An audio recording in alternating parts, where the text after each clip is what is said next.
La grippe H1N1 occupe beaucoup les esprits et le corps médical, mais c'est une autre épidémie qui fait chaque année des dizaines de milliers de victimes aux États-Unis, le diabète.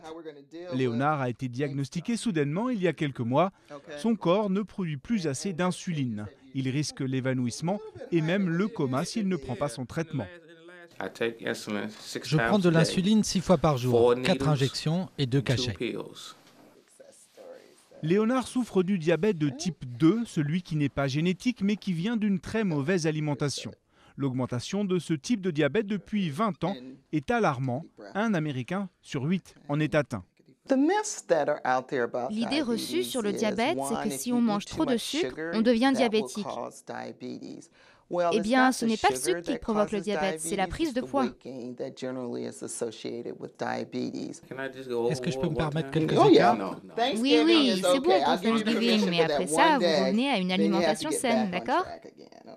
Le diabète est à l'origine de souffrances cardiaques, d'infarctus et parfois à cause de cécité, même s'il est possible d'en guérir.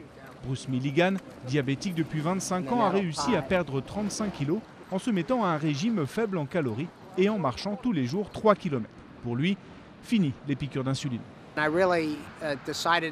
Ces 2 dernières années, je me suis dit que j'étais en train de vieillir et que je devais me mettre à manger sainement. De cette manière, j'avais une chance de rester jeune un peu plus longtemps. Bruce affirme avoir fait des économies en changeant son mode de vie. Le diabète est une maladie qui coûte cher au système de santé américain. Les dépenses pour traiter les quelques 20 millions de malades sont estimées à 115 milliards de dollars chaque année.